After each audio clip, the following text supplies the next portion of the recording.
Hola, buenas tardes a todos, a todas. Bueno, en primer lugar me gustaría darles las gracias a la Asociación Endometriosis Andalucía por contar conmigo como ponente hoy aquí en estas jornadas.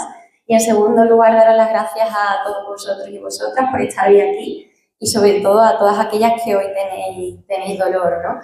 Entonces, bueno, hoy voy a hablaros sobre el abordaje psicológico, cómo impacta esta enfermedad que a menudo es muy silenciada, pero hoy vamos a darle el micrófono, vamos a hablar sobre ella y vamos a intentar, pues eso, abordar cómo impacta en otras áreas de nuestra vida, ¿no?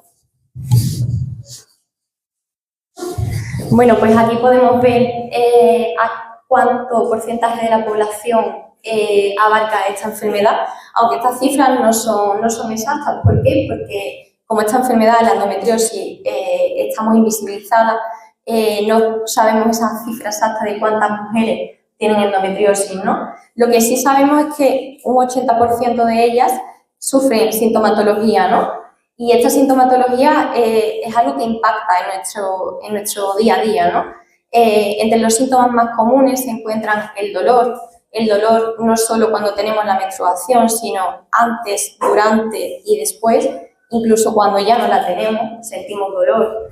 También fatiga, dificultades a la hora de tener relaciones sexuales y, bueno, un sinfín de síntomas, ¿no?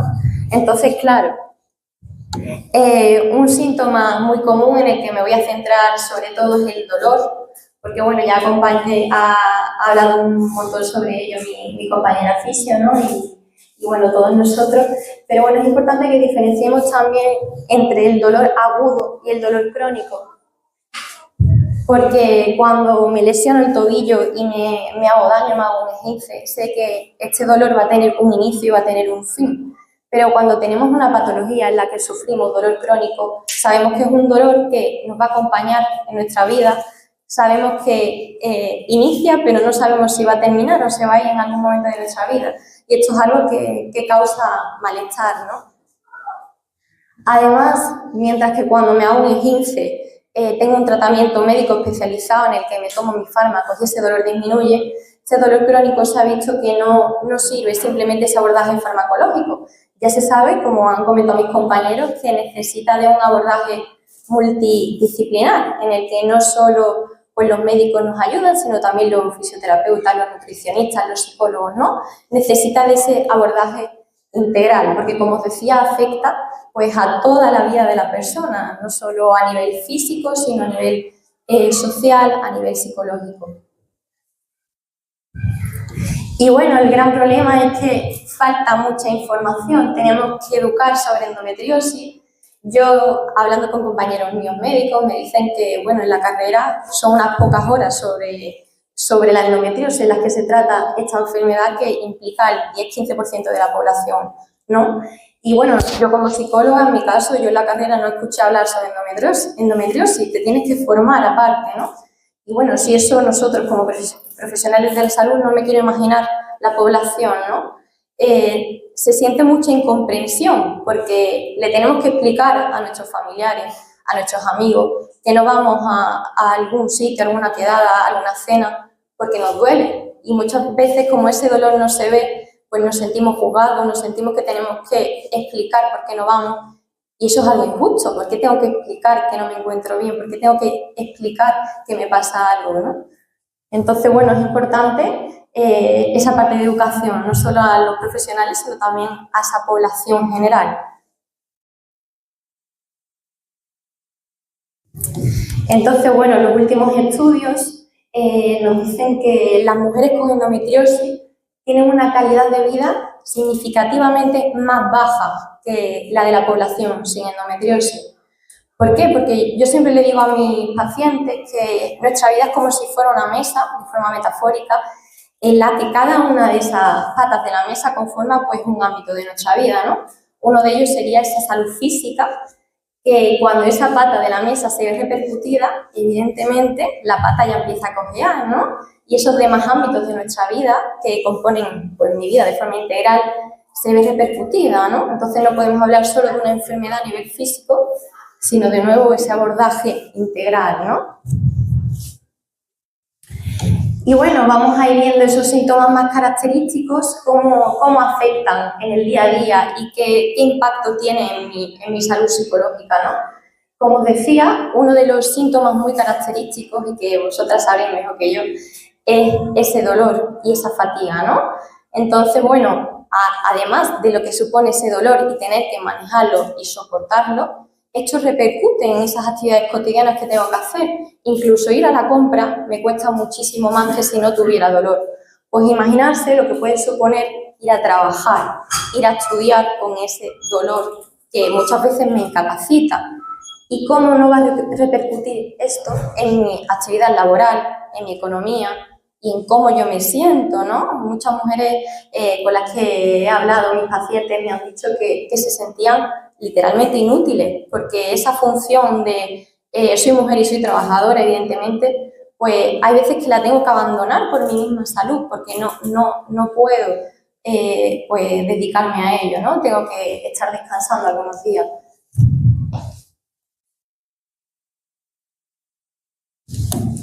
Y bueno, también esos problemas en la reproducción, ¿no? Se ha visto como que un 30-40% de las mujeres que tienen endometriosis tienen problemas en la reproducción, ¿no? Tienen problemas de infertilidad. Y bueno, ¿cómo no va a afectar esto en nuestra vida y en nuestra vida también como pareja y nuestro rol como mujeres, ¿no? Muchas veces, literalmente, me han llegado a decir es que siento que estoy escacharrada, es que no puedo ser madre. Y qué injusto es eso, ¿no? Una mujer no solo se define por la capacidad de ser madre y evidentemente esto tiene su repercusión a nivel psicológico, ¿no? Ese sentimiento de insatisfacción, ese sentimiento de baja autoestima y evidentemente, bueno, esa dificultad para vivir una vida sexual plena. Al final, al sentir dolor, uno de los síntomas también muy comunes es sentir dolor mientras mantengo relaciones sexuales, ¿no? Esto aumenta esa probabilidad de tener una disfunción sexual como la dispareunia o el bajo deseo, ¿no? Porque si sé que voy a mantener relaciones y sé que me va a doler, ya me voy a anteponer a la situación y no me va a apetecer, ¿no? Y esto de nuevo pues repercute en esa satisfacción también en la relación de pareja, ¿no? Y en mi rol pues como mujer en ese aspecto. De hecho, hay varios estudios que muestran cómo afecta esto a las parejas. Es verdad que hay un sesgo en la investigación porque solo estudia pues aquellas parejas con, bueno, las mujeres que tienen parejas masculinas y bueno, para mi gusto esto es un sesgo evidentemente, pero se ha comprobado como estas parejas también necesitan herramientas para gestionar esta situación, porque esto no solo afecta a la mujer, que es la principal, ¿no? Pero también a su pareja también debe contar con esas herramientas para gestionar esa situación.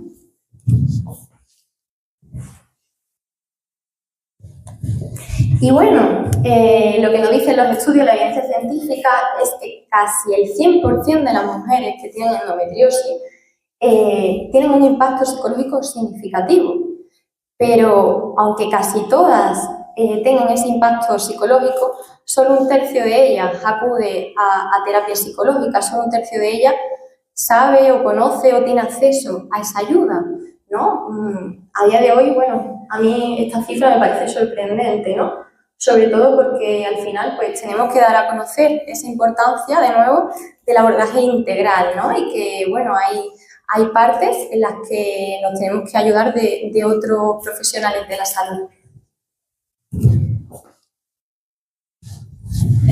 Y bueno, evidentemente ya hablaba antes de esa importancia y esa sensación de tener que justificar cada vez que no podíamos acudir a un evento social, ¿no? Y esto genera mucha incomprensión y mucha insatisfacción. Por eso, como os decía, es importante educar a nuestro contexto social también y no vosotras como pacientes, sino toda la población. Es nuestra responsabilidad también nosotros como profesionales de la salud, ¿no? Porque es muy importante a la hora de el tratamiento, a la hora de esa mejora de la sintomatología, que nuestro apoyo cercano nos comprenda, el sentirnos pues, validados por nuestra pareja, por nuestros amigos, el sentir que entienden la enfermedad que tengo y entienden por qué hoy no puedo acudir a una cena aunque me apetezca, ¿no? Y bueno, esa parte de estigmatización de la enfermedad, ¿no? ya sabemos, ¿no? Todo lo que simboliza el dolor, como es invisible y no lo vemos, pues muchas veces habremos escuchado esa frase de, bueno, no te duele para ir a comprar, pero sí te duele para salir a cenar, ¿no?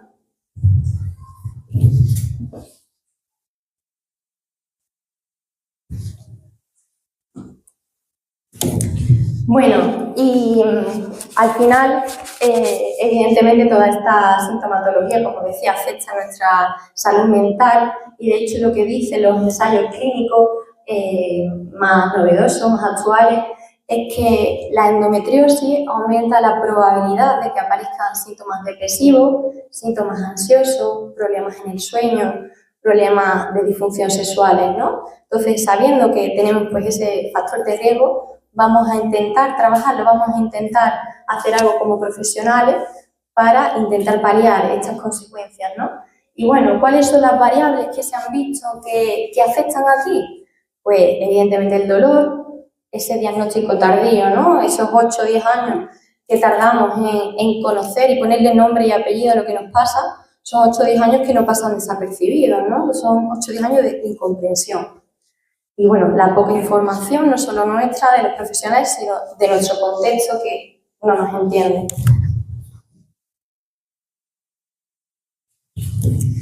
Y bueno, a mí cuando abordo el dolor me gusta hablar de una pequeña historia que dicen que es de Buda, yo no estoy 100% segura, pero bueno, dicen que es de Buda. Y es la parábola de las dos flechas. Según cuentan, Buda le contaba a sus discípulos que cuando nacemos la vida es como si nos disparase una flecha de esas cosas que no podemos controlar, esas cosas inevitables como una enfermedad, como el dolor, como la muerte, ¿no? Son cosas que nos vienen dadas una vez que nos dan esa vida, ¿no? Pero luego hay una segunda flecha que podemos evitar, que es la flecha de esa capa de sufrimiento añadida, ¿no? Es como esa gestión que hacemos de lo que nos ocurre. Cuando no acepto una situación, cuando no acepto un diagnóstico, pues de una forma me estoy disparando esa segunda flecha. Y es normal porque no nos educan, no nos enseñan. Cuando nos dan un diagnóstico no nos dan un manual de instrucciones en el que nos dicen cómo tenemos que gestionar esa enfermedad, cómo tenemos que aprender a vivir con ese dolor. Simplemente nos dicen, pues, esto es lo que hay y punto, ¿no? En algunos casos, cuando no hay tanta información sobre el tema. Y bueno, al final entramos en ese círculo vicioso en el que el dolor nos genera sufrimiento y este sufrimiento nos genera todavía más dolor, ¿no?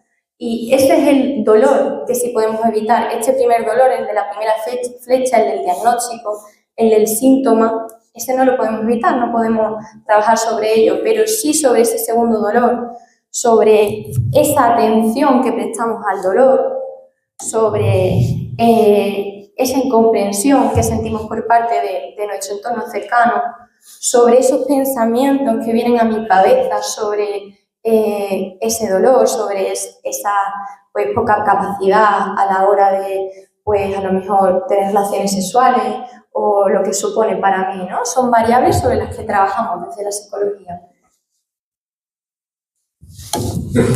Y bueno, lo que sí que se sabe es que cuanto mayor sea este dolor, más repercute significativamente en la vida de la persona, por ahí. Por eso es tan importante ese abordaje del dolor y que lo trabajemos.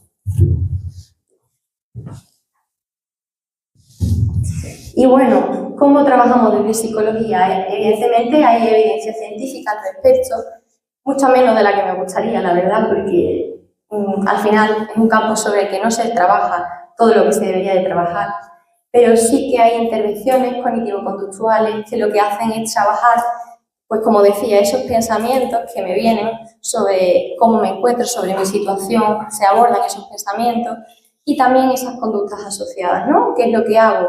Pues vamos a intentar que nuestra vida, a pesar de ese dolor, sea significativa. La teoría de aceptación y compromiso, que bueno, un poco lo que nos dice es que vamos a aceptar, ¿no? Pero aceptar no desde esa parte de resignación, sino desde ese rol activo de soy consciente de lo que me pasa, entiendo lo que me pasa y ahora ¿qué hacemos? Vamos a informarnos, vamos a convertirnos en esos pacientes activos y vamos a coger las riendas de esta enfermedad, de nuestra situación. Terapia plena, atención plena, perdón, y mindfulness, ¿no? Esa parte de atención, lo que os decía, pues vamos a intentar trabajar que el foco de atención esté en otro punto y no en ese dolor, aunque soy consciente de lo difícil que es, ¿no? Y bueno, ya decían mis compañeras la importancia del ejercicio físico y evidentemente un ejercicio físico siempre adaptado a mis necesidades, a mi situación y a cómo yo me encuentro. Evidentemente, tenemos que dar pues aproximaciones sucesivas. Si tengo que empezar saliendo a pasear 5 minutos, eso ya es un gran logro. No podemos plantearnos pues metas pues, que sean irreales. Y bueno, ya se ha visto el impacto positivo que tiene la salud mental en cuanto a disfunciones sexuales, síntomas ansioso-depresivos y bueno, el afrontamiento del dolor, ¿no? Y bueno, de nuevo, la importancia de educar e informarnos tanto a nosotros, los profesionales de la salud, como educar a la población, de ahí que hagamos pues, este tipo de jornadas, ¿no? En la importancia de dar pues, esa visibilidad a esta enfermedad y al dolor, ¿no? Porque también, al final, una de las enfermedades satélites de esta endometriosis son patologías relacionadas con ese dolor crónico, como la fibromialgia, ¿no? Y bueno, yo tenía preparado un texto en el que pretendía resumir un poco las ideas que os quería comentar, ¿no? Entonces, bueno, os lo voy a leer. Se titula Lo invisible duele, el dolor callado de la endometriosis. El dolor de la endometriosis no siempre se ve. No hay herida, no hay fiebre, no hay escayolas ni vendajes que alerten a los demás de que nos pasa algo. Es un dolor que muchas veces se sufre en silencio, mientras el mundo sigue su ritmo sin notar que una parte de ti está gritando por dentro. Las mujeres con endometriosis a menudo aprenden a convivir con el dolor como si fuera algo normal, porque durante años le han dicho que es solo una regla fuerte, que todas las mujeres sufren, que, hombre, no es para tanto. Pero no es normal tener un dolor que te impida caminar, trabajar, dormir o simplemente estar. No es normal vivir con miedo a cada regla, a cada cambio hormonal, a cada día en que el cuerpo parece volverse contra ti. La endometriosis no solo duele físicamente, duele también en la soledad de no ser creída, en las visitas al médico donde te minimizan, la culpa por cancelar planes, en el impacto en la fertilidad, en la salud mental, en la vida sexual, en el autoestima. Hablar de este dolor invisible es empezar a hacerlo visible, es dar lugar a una realidad que necesita ser reconocida, validada y acompañada. Porque cada mujer con endometriosis merece ser escuchada, cuidada y respetada. No estás sola, tu dolor es real y merece ser nombrado.